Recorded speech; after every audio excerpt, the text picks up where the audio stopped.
పసుపు కుంకుమతో పాలు పన్నీటితో శ్రీగంధపు ధారతో పంచామృతాలతో అంగాంగం తడుపుతూ దోషాలను కడుగుతూ గంగోత్రికి జరుపుతున్న అభ్యంగన స్నానం. అమ్మా గంగమ్మ కృష్ణమ్మకు చెప్పమ్మ కష్టం కలిగించొద్దని,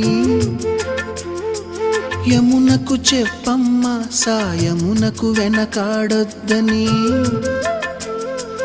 గోదారికి కావేరికి ఏటికి సెలయేటికి కురిసేటి జడివానకి దూకే జలపాతానికి నీతో బుట్టులందరికీ చెప్పమ్మా మా గంగమ్మ. జీవనదివిగా ఒక మోక్షనిధివిగా పండ్లు పూలు పసుపుల పారాణి రాణిగా